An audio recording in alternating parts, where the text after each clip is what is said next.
Congress party से आए हुए हमारे सारे विधायकगण, सीएचबी लीडर शकील खान जी,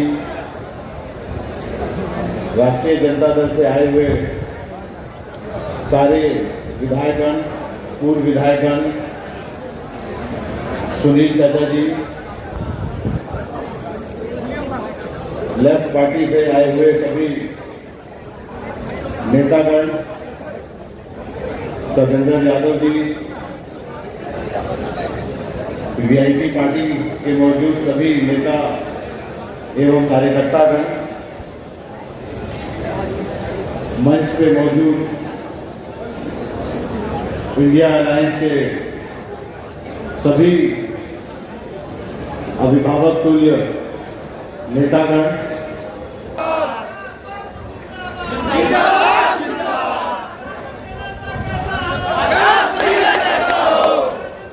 हो गया। सबसे पहले हम पूछना चाहते हैं कि क्या हाल बा अपने लोगों के। ये तो हम 10 दिन से महाराजगंज घूम घूम के इस नामांकन का न्योता सब लोगों को दे रहे थे और हर जगह कहते थे कि ऐसा नामांकन करिए कि नामांकन से ही भाजपा की हवा टाइट हो जाए। तो साथियों, आज आपने वो करके दिखा दिया। ये भाजपा वाले हमको बाहरी बुला रहे हैं और अपने पत्रकारों को भेजते हैं कि जाके यही पूछना कि बाहरी है। तो हम उनसे कहना चाहते हैं तो देख लो, हमको जो बाहरी बोलते हो, हमारी जगह महाराजगंज के जनता के दिल में है। 10 दिन हम मात्र घूमे हैं यहाँ और मुझे लगता है कम से कम 40-50 हजार लोग आज मेरे नामांकन में आए। 9 बजे से, सुबह 9 बजे से लोग आना जाना चालू है और अभी भी मुझे लगता है इस मैदान में 15-20 हजार की भीड़ अभी भी उपस्थित है। मैं क्या बोलूं आप लोगों को, मैं बस धन्यवाद करना चाहता हूं। साथियों, आप लोग जानते हैं कि चुनाव हो रहा है और 2 फेज का चुनाव हो भी गया। पहले फेज में वोटिंग परसेंटेज कम रही। मोदी जी उसके पहले बड़ा अपना भाषण दे रहे थे, कुछ कहते थे 400 पार। तो 1-2 बार हम भी नहीं समझे कि क्या है 400 पार। तो हमारे पिताजी ने हमको कहा, कभी 400 पार बोलता है कि एक बार फिर आ गया तो डीजल पेट्रोल का दाम 400 पार कर देगा।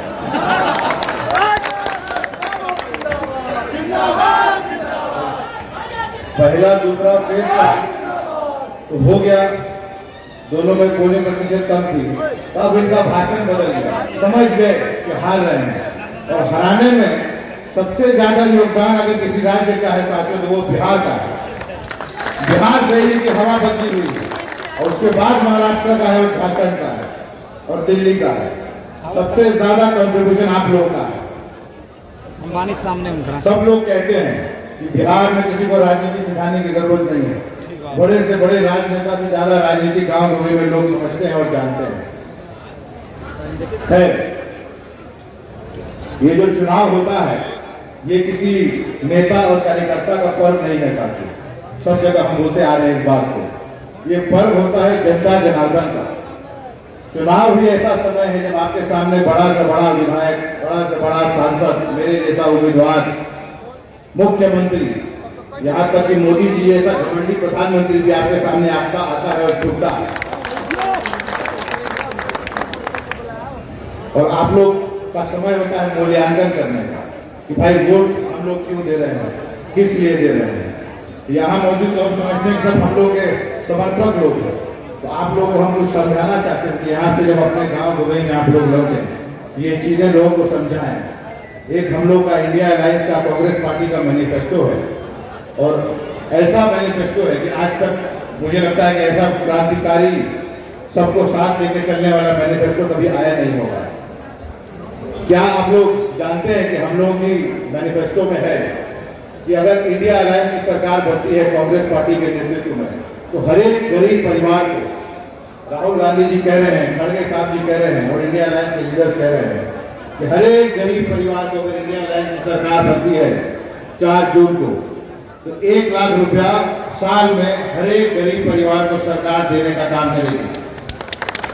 जान लीजिए अगर नहीं जानते, और इसको फैलाइए। और ऐसा हम लोग क्यों कह रहे हैं, आप लोगों को बड़ा अटपटा लगता होगा कि फिर कोई चुनावी वादा आ गया, जैसे मोदी जी ने कहा था 15 लाख सबको दे देंगे। ये वैसा वादा नहीं है, ये कांग्रेस पार्टी का वादा है। कांग्रेस पार्टी किसकी पार्टी है? आप सभी लोगों के दादा परदादा पुरखे उन लोगों की पार्टी है। और आप लोग जानते हैं, हमसे बेहतर तरीके से जानते हैं कि जब कांग्रेस पार्टी कोई वादा करती है तो पीछे नहीं हटती। क्या कभी आजादी से लड़ाई से लेकर अब तक क्या कभी ऐसा वादा कांग्रेस ने किया जो पूरा नहीं किया? बोलिए, हम जानना चाहते हैं आप लोगों से। क्या कभी आप लोगों ने सवाल उठाया, जैसे अभी सवाल उठा है वैक्सीन पर, तो कांग्रेस की सरकारों में पोलियो और अन्य बीमारियां की जो वैक्सीन बनी, कभी इस देश में सवाल उठा? कांग्रेस की सरकार का वैक्सीन में कभी उठा? अभी गाँव गवई में चर्चा है ना कि फलाना बाबू मर गए, फलाना यंग लड़का मर गया। चाहे वाला भाई तो गांव के लोग बोलते हैं कि कोरोना वाला वैक्सीन लिया था इसलिए मर गया, और बहुत लोग मर रहे हैं। ये एक विश्वसनीयता होती है पॉलिटिकल पार्टीज की, लीडरशिप की। जैसे हमारे भाई समान तेजस्वी यादव जी बिहार में डिप्टी चीफ मिनिस्टर हुए, नौकरियों का उन्होंने वादा किया। सीएम अभी तक आप लोग उनको नहीं बना पाए, लेकिन डिप्टी सीएम ही बन के 5 लाख नौकरियां देने का काम किया 17 महीने में। ये होती है विश्व कि आप किसी के ऊपर विश्वास करें। और दूसरे तरफ मोदी जी हैं, 2 करोड़ नौकरियां, 15 लाख कहाँ है? 20 करोड़ नौकरियां मिलनी चाहिए थी ना 10 साल के हिसाब से। 15 लाख हमको तो नहीं मिला, आप लोग को मिला किसी को? अभी हम 32 साल के हैं, जुलाई में 33 हो जाएंगे। 2013 से तक सुनते आ रहे हैं, उस समय उम्र थी 21 साल।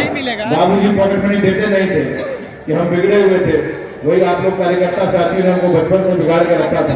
तो सोचते थे कि मोदी जी 15 लाख दे दे, जाएंगे गोवा घूम के आएंगे, ऐसा हम भी करेंगे, लेकिन देखते रहे नहीं मिला पैसा। ये 1 लाख रुपया वाला हम बात हम कर रहे थे। ये योजना क्यों आई है? ये योजना इसलिए आई है कि मोदी जी 2 करोड़ रोजगार हर साल युवाओं को तो नहीं दिए, लेकिन देश के 22 पूंजीपतियों का उन्होंने 16.5 लाख करोड़ रुपए माफ कर दिया। ये पैसा किसका था? ये टैक्स पेयर्स का, गरीब जनता का। सही कहा उस युवा साथी ने वहां पर। तो किससे पूछ के किया? इस धन के मालिक तो आप लोग है ना। तो मोदी जी ने किससे पूछ के 16.5 लाख करोड़ रुपया माफ कर दिया? तो उसी के एवज में हम लोग कह रहे हैं कि कितना पैसा देश की गरीब जनता को हम लोग देने का काम करेंगे। ये पैसा गरीब जनता का ही है, सरकार के पास टैक्स के माध्यम से आता है। 5 रुपया का बिस्कुट का पैकेट भी हम लोग खरीदते हैं, पीछे बढ़िया उस पर लिखा रहेगा कितना टैक्स आपने इस पर दिया है। तो 5 रुपए के बिस्कुट के पैकेट से लेकर के और जो 8,500 करोड़ का विमान मोदी जी ने खरीदा है, सब चीज पे टैक्स लगता है। और उन्होंने एक नहीं 2 विमान खरीदा है, दोनों मिला के 17,000 करोड़ का विमान अपने लिए खरीदा है।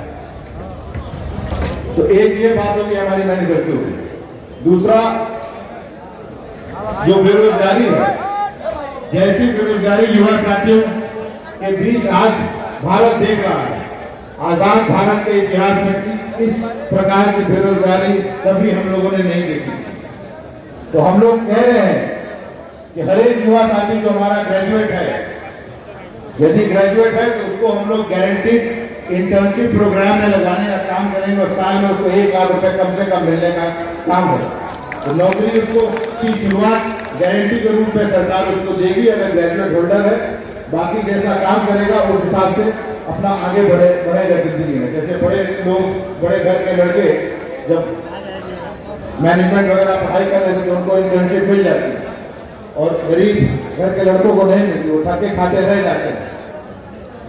विधायक, पूर्व विधायक फंस जाते हैं कि हमको कहीं से दिलवाइए, जितना बेचारा कर सकता है महीने में 8-10 लोगों को करता है। दूसरा, लगता है कि इसी जगह में हेलीकॉप्टर आ गया। हम जानते हैं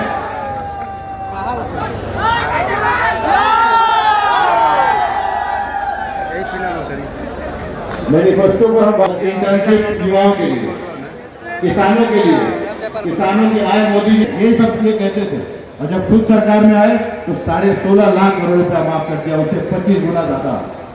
गौतम अडानी को 10,000 करोड़ रुपए की कुल संपत्ति थी गौतम अडानी की जब मोदी जी प्रधानमंत्री हुए थे, यानी कि अपने सारे कंपनी के शेयर